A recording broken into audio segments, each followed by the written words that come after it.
Okay, all right. Well, let's focus on the oil and gas space. Then we have Probal Sen, who joins us to help us out with a quick take on how things are shaping out there. Hi, Probal.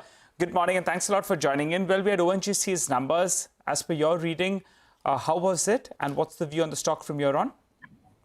ONGC, I think operationally the numbers were broadly in line. In fact, EBITDA was probably a bit ahead of our as well as the street estimates, from what I reckon.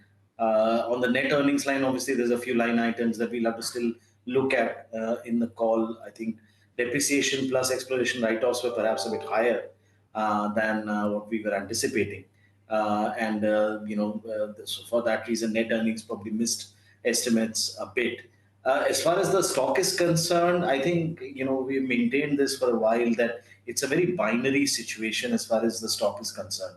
If the KG Basin asset performs as has been guided, and from H2 onwards, the YOY growth actually starts to come back in terms of overall production numbers, we see no reason why the stock cannot, continue to outperform even from these levels. But if there is disappointment on that front, there is, a little bit of a downside risk that can actually emerge, because at the end of the day, the main thing that has driven the stock up has been the optimism around, reversal of the last 7-8 year trend of declining production in the standalone numbers. So to that extent, I think that is the main monitorable that we'll continue to look at and continue to track. And that is what, we would look forward to in terms of management commentary in today's call, I think, which is scheduled at 3:30. So for now, we continue to be positive. We believe that, if that production growth comes through both on a standalone as well as on a consolidated level, I think the stock stands to probably perform well from here on. Okay, all right, Probal. So KG Basin is something that we'll track. For the time being, you continue to remain optimistic on prospects. Also, I wanted to ask you about IGL and MGL. Both of them saw a beat on the margins.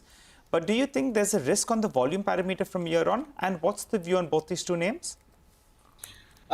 So I think, firstly, as far as volume growth is concerned, particularly if the moderation in, the LNG prices continues to be there, and very clearly, if you look at global estimates of LNG supply additions, there's probably around 170 to 180 million tons of fresh liquefaction supply that's expected to come online in the next 4 to 5 years. So to that extent, if you look at demand additions, most estimates will be between 25 to 30 million tons. Now, the timing of the supply additions may not coincide with the way demand grows, obviously. So there could be probably a bit of tightness still in this year and part of the next. But from a 5-year perspective, LNG supply, I think, is looking to be in surplus, which is obviously good news for gas consumers here.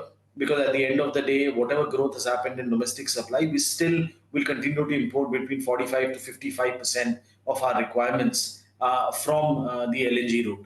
So I think from a margin and pricing power perspective, we remain fairly confident that the CGD companies will continue to do well and continue to perform strongly. Our pecking order, I think MGL we probably like a bit more, because valuations we believe are much more attractive, despite the fact that now earnings growth as well as volume growth for MGL is now coinciding with their larger peers, while their margin strength, I think, continues to remain probably better compared to some of their peers. So between MGL and IGL, we will continue to prefer MGL at these levels. But on the whole, the CGD space itself, I think, looks pretty good to us from a pricing and margins perspective.